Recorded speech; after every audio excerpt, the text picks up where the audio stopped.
Hello पढ़ाई करने वाले मित्रों। Learning platform visual art and GK tutorial पर आपका स्वागत है।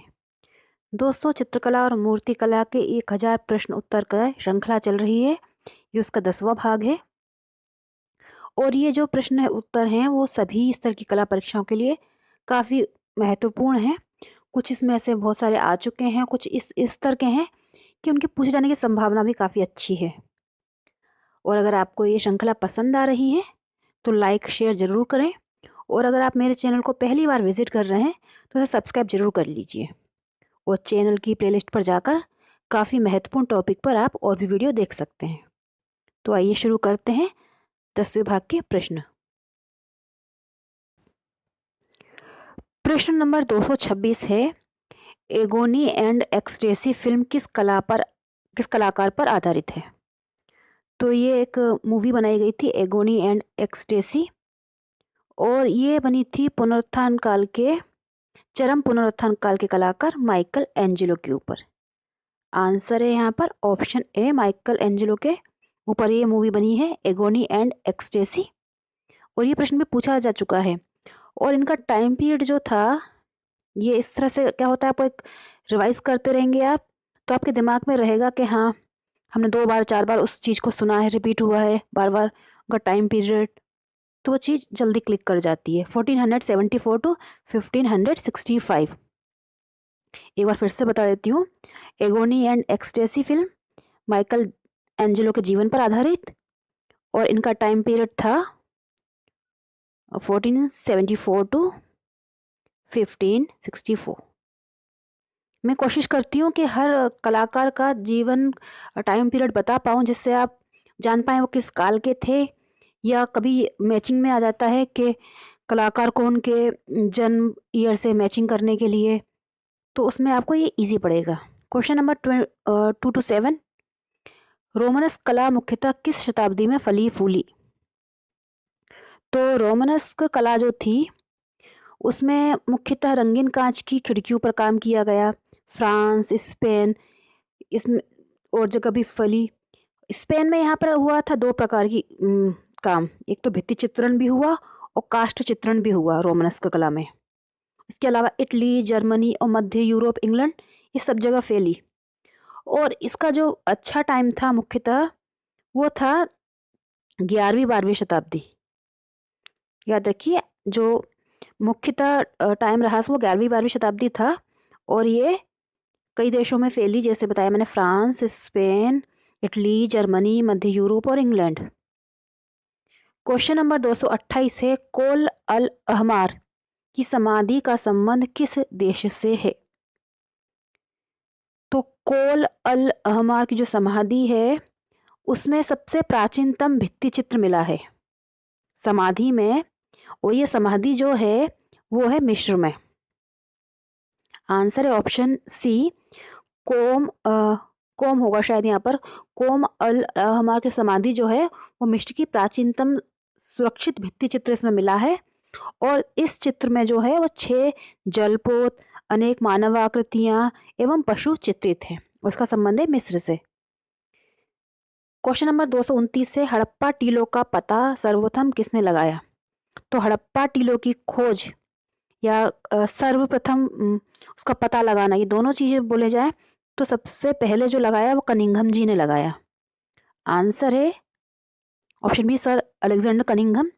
इन्होंने लगाया था 1874 में, 78 में, सॉरी 1878 में सबसे पहले इन्होंने इनका टीलों को खोजा था और 1921 में दयाराम साहनी द्वारा हड़प्पा की और 1922 में राखलदास बनर्जी द्वारा मोहनजोदड़ो का उत्खनन कार्य करवाया गया था। क्वेश्चन नंबर 230 है, दूषित स्वर्ग में बोधिसत्व और बुद्ध के 7 कदम, ये चित्र हैं, ये किस गुफा में है? तो ये जो चित्र हैं, दूषित स्वर्ग में बोधिसत्व, महारानी का स्वप्न और गर्भधारण, बुद्ध जन्म, बुद्ध के 7 कदम, ये सारे चित्र जो हैं ये अजंता में है। और पूछा जाए गुफा संख्या तो सारे चित्र गुफा संख्या 2 के हैं। याद रखिए, अजंता की गुफा संख्या 2 के ये सारे चित्र हैं। क्वेश्चन नंबर 231 है, वात्यापी किस गुफा का प्राचीन नाम था? तो वात्यापी या वात्यातीपुरम, वात्यापीपुरम या वात्यापी, ये दोनों नाम जो थे वो चालुक्य राजधानी थी कर्नाटक में, आप समझ गए होंगे, ये थी बादामी, इसका प्राचीन नाम था वात्यापी, वो चालुक्यों की राजधानी थी। क्वेश्चन नंबर 232 है, भारत में सर्वप्रथम प्राचीनतम उपकरण कहाँ खोजे गए थे? तो भारत में सर्वप्रथम प्राचीनतम जो उपकरणों की खोज हुई या वो प्रस्तर के थे, यानी कि पत्थर के हथियार बोला जाएगा, जैसे कि उपकरण यानी कि हथियार एक तरह से मान लीजिए, जो आदि मानव यूज करते थे। सबसे जो प्राचीन मिले हैं वो मिले हैं पल्लावरम में। ये जगह जो है ये मद्रास के निकट है, मद्रास के निकट ये जगह है पल्लावरम, और इसको खोज करने का श्रेय जाता है रॉबर्ट ब्रुशफुट। रॉबर्ट ब्रुशफुट ने इनको खोजा था 13 मई 1863 में, 1863, और ये पत्थर के थे, याद रखिए।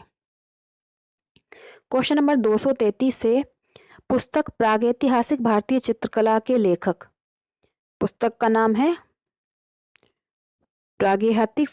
प्रागैतिहासिक भारतीय चित्रकला, इसके लेखक कौन है? तो ये जो पुस्तक है इसको लिखा था 1967 में हिंदी विभाग इलाहाबाद विश्वविद्यालय के प्रोफेसर थे डॉक्टर जगदीश गुप्त। आंसर है यहाँ पर ऑप्शन बी, डॉक्टर जगदीश गुप्त द्वारा लिखा गया इस किताब को, और इसे लिखा था 1967 में, और ये हिंदी विभाग इलाहाबाद विश्वविद्यालय में थे। क्वेश्चन नंबर 234 है, 17वीं 18वीं शताब्दी में सत्य से दूर विचारधारा, ये नाम किसको दिया गया था? 17वीं 18वीं शताब्दी में सत्य से दूर विचारधारा, ये नाम जो दिया गया वो दिया गया था बरोक शैली को। आंसर है ऑप्शन ए, बरोक शैली को ये नाम दिया गया। और बरोक शब्द जो है वो फ्रेंच शब्द है, और अंग्रेजी में इस शब्द का आगमन हुआ है फ्रेंच शब्द से, याद रखिए ये फ्रेंच शब्द है बरोक।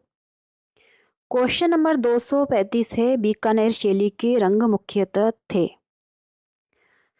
तो बीकानेर शैली के जो चित्रों को हम देखें तो उसमें मुख्यतः किन रंगों को यूज किया गया है, ये पूछा गया है। तो इसका आंसर है पीला और गुलाबी। अलग अलग शैलियों में अलग अलग रंग रहे, जैसे मैंने आपको पहले बताया था, मेवाड़ में लाल पीला था, बीकानेर में पीला गुलाबी। और बीकानेर शैली में जो चित्रण रहा उसमें आंखें जो बनाई गई वो मृगनयनी जैसी, याद रखिए मृगनयनी जैसी आंखें बनाई गई। आम के पेड़, घोड़े, ऊंट का चित्रांकन किया गया। और बीकानेर शैली के जो मुख्य कलाकार रहे उसमें थे नाम हमीर रुकुद्दीन, रहीम खान, अली रजा, ये बीकानेर शैली के चित्रकार थे। क्वेश्चन नंबर 236 है, आर के लक्ष्मण का पूरा नाम था। तो आर के लक्ष्मण भारत के प्रसिद्ध कार्टूनिस्ट थे, और इनका जो पूरा नाम था वो था रासीपुरम कृष्णस्वामी लक्ष्मण। तो आंसर हो जाएगा ऑप्शन ए। आप सबने कभी ना कभी शायद नाम सुना होगा या बहुत से लोगों ने देखा भी होगा मालगुडी डेज।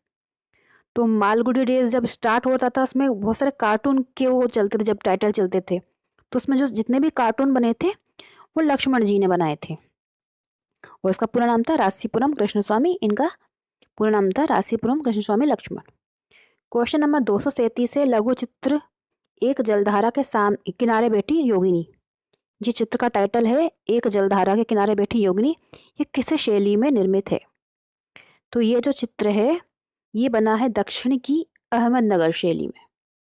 आंसर है ऑप्शन बी, ये प्रश्न पूछा गया है, ये अहमदनगर शैली में चित्रित हुआ है, ये लघु चित्र है, मिनिएचर पेंटिंग है ये।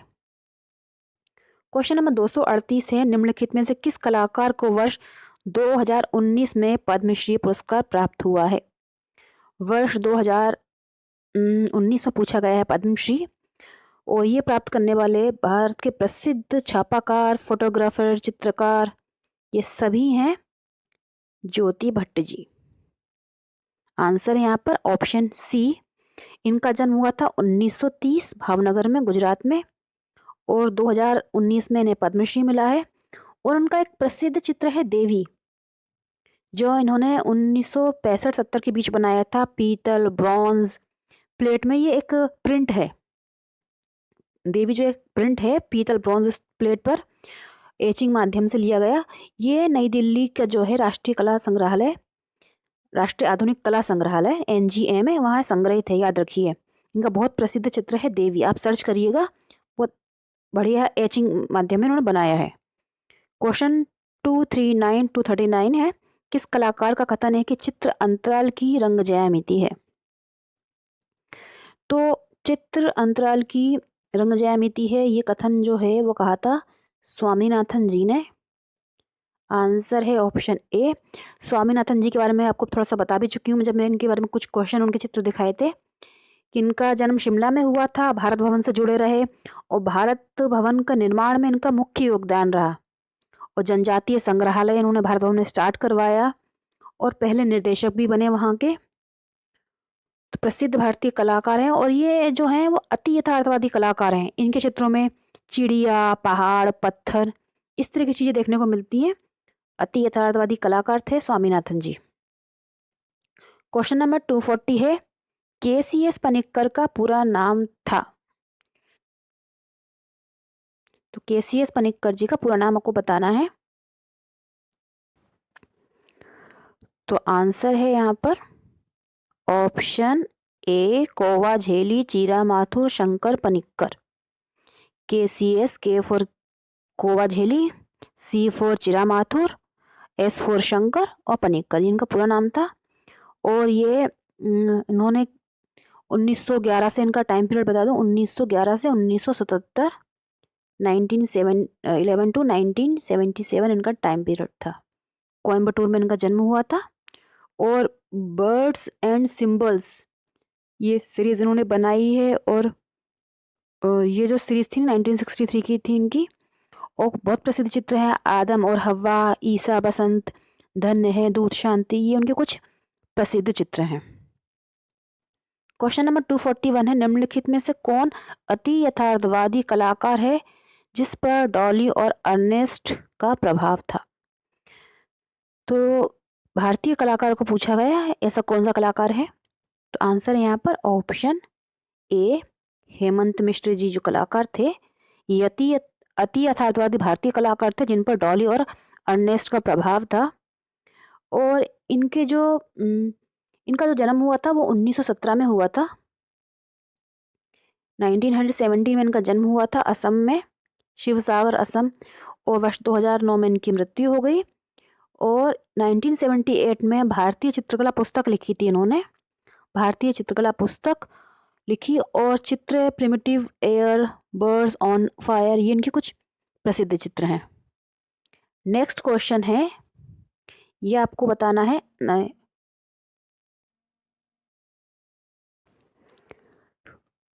क्वेश्चन है 242, खड़ी रेखाएं किसका भाव दर्शाती हैं? तो खड़ी रेखाएं जो होती हैं वो दिखाती हैं गौरव का भाव, गौरव को प्रदर्शित करती हैं खड़ी रेखाएं। आंसर है ऑप्शन सी, लंबवत रेखाएं, और मतलब अलग अलग रेखाएं जो लंबवत होती आराम, विश्राम, इस तरह का दिखाती हैं। क्षैतिज रेखाएं जो होती हैं व्याकुलता का दिखाती हैं भाव। नेक्स्ट क्वेश्चन है 243, इस चित्र का शीर्षक क्या है? चित्र दिखाती हूँ मैं आपको पहले, ये चित्र है, आप इसे देखिए ध्यान से। अब इसका आपको बताना है टाइटल। तो ये जो चित्र है इसका टाइटल है हेड। आंसर है यहाँ पर ऑप्शन बी, ये हेड टाइटल है, फेस बना हुआ है एक, इसको हेड टाइटल दिया गया है ये। क्वेश्चन है 244, इस चित्र के कलाकार कौन है? ये हेड जो चित्र है इसके कलाकार कौन है? तो आंसर है यहाँ पर ऑप्शन सी, FN सूजा, फ्रांसिस न्यूटन सूजा का बनाया हुआ चित्र है ये हेड। क्वेश्चन 245 है, इस चित्र को कब निर्मित किया गया था? तो ये जो चित्र है हेड, इसे निर्मित किया था 1956 में। सूजा ने इस चित्र को बनाया था 1956 में। आंसर है ऑप्शन बी। और 246 क्वेश्चन है, इस चित्र का माध्यम क्या है? तो आपको देखकर लगेगा शायद ये एक्रिलिक होगा या ऑयल होगा, लेकिन नहीं, ये इसका माध्यम है जल रंग। आप इसको गूगल पर सर्च कर सकते हैं, सैफरन आर्ट गैलरी में आपको मिल जाएगा ये। चित्र डला हुआ है, जल रंग इसका माध्यम है। 1956 में सुजा जी द्वारा बनाया गया हेड चित्र। नेक्स्ट क्वेश्चन है 247, पुस्तक रूपप्रद कला के मूलाधार के लेखक हैं। तो जो पुस्तक है रूपप्रद कला के मूलाधार, इसको लिखा था R.A. अग्रवाल जी ने। आंसर है ऑप्शन ए, R.A. अग्रवाल जी द्वारा लिखी गई पुस्तक है। क्वेश्चन है 248, मुरक्का एल्बम किसके समय चित्रित हुए।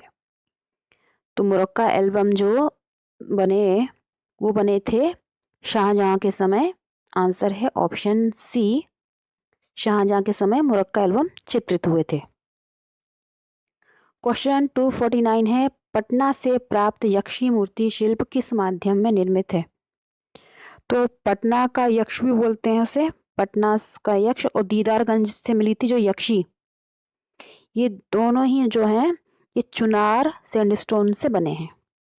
आंसर है यहाँ पर ऑप्शन डी, पटना यक्ष और यक्षी चुनार दीदारगंज से की यक्षी ये चुनार सैंडस्टोन के शिल्प हैं। क्वेश्चन नंबर है 250, एलोरा की किस गुफा को रावण की खाई कहा जाता है। तो एलोरा की जो गुफा है रावण की खाई, वो बता देती हूँ मैं आपको। आंसर है यहाँ पर ऑप्शन ए, 14 नंबर की, ये से कहा जाता है रावण की खाई। 10 नंबर की जो गुफा है उसे कहा जाता है विश्वकर्मा। आप लोग लिख लीजिए, ये पूछा जाता है अक्सर। 11 नंबर की है उसे 2 ताल कहते हैं, 12 को 3 ताल कहते हैं, और गुफा 29 नंबर जो है इसे घूमर लैंड कहते हैं, यानी कि रावण की लाश हिलाते हुए इसमें बना हुआ है। तो ये थे दोस्तों 25 महत्वपूर्ण प्रश्न चित्रकला और मूर्तिकला के, जो आपके लिए काफ़ी उपयोगी रहेंगे। अगर आपको श्रृंखला पसंद आ रही है तो लाइक शेयर कमेंट जरूर करें। अच्छे से पढ़ाई करते रहें, खुश होकर पढ़ाई करेंगे तो अच्छे से याद होगा। टेंशन ना लें, अच्छे से पढ़ें। गुड लक, जय हिंद।